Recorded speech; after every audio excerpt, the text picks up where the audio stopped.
परमेश्वर अपना वचन भेज के अपने लोगों को चंगा करता है। अगर आप लोगों को बदलना चाहते हैं, अगर आप सेवकाइयों को बदलना चाहते हैं, आपके अंदर परमेश्वर की सामर्थ होनी चाहिए। आमीन। आपके अंदर एक भूख, सबसे सेवकाई, सबसे बड़ी सेवकाई जो परमेश्वर के दिल को छूती, जिससे परमेश्वर दिल से प्रेम करते हैं, वो सेवकाई रूहों को बचाने वाली सेवकाई। अगर हम चाहते तो आज से कुछ साल पहले ही मुझे इतनी सेवकाई करने की जरूरत नहीं थी। मैं अपना बिजनेस भी कर सकता था, सेवकाई भी कर सकता था, एक अच्छी सी चर्च बनाता, सुंदर सी चर्च बनाता और आराम से अपनी सेवकाई करता। मुझे कुछ भी इतना बड़ा और जबरदस्त करने की जरूरत नहीं थी, फिर पैसों का इंतजाम करने की जरूरत नहीं थी। लेकिन मैं एक बात जानता कि अगर मैं रूहों को बचाना चाहता हूं, अगर मैं परमेश्वर के बड़े काम करना चाहता हूं, तो मुझे डिसकंफर्ट से निकलना पड़ेगा, तो मुझे उस फ्रस्ट्रेशन से निकलना पड़ेगा, मुझे कंफ्यूजन से निकलना पड़ेगा।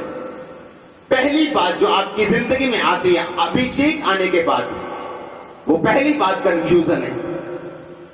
कितनों को समझ आ रही मेरी बात?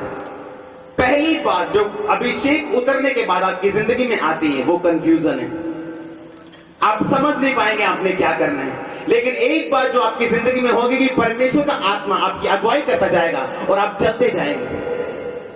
बाइबल में लिखा है जब दाऊद के ऊपर परमेश्वर का अभिषेक आया तो शाऊल अभी भी राजा था, अभी भी राजा की गद्दी में बैठा था, लेकिन दाऊद एक जगह से दूसरी जगह, दूसरी से तीसरी, चौथी, पांचवी भागता जा रहा था और अपनी लाइफ में कंफ्यूज था।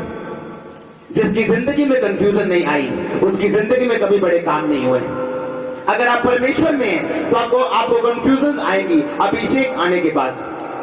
आप समझ जाओ, कंफ्यूजन आने के बाद, परमेश्वर में खड़े रहने के बाद, ये फैसला लेने के बाद कि हम किंग सीड हैं, हम राजाओं का बीज हैं, हम प्रिंसेस हैं, हम राजकुमार हैं। और बाइबल में लिखा है शैतान जब जान जाता कि हम राजाओं के सीड हैं, हम परमेश्वर के बीज हैं, तो अटैक करने की कोशिश करता है और हमारी डेस्टिनी को खत्म करने की कोशिश करते हैं।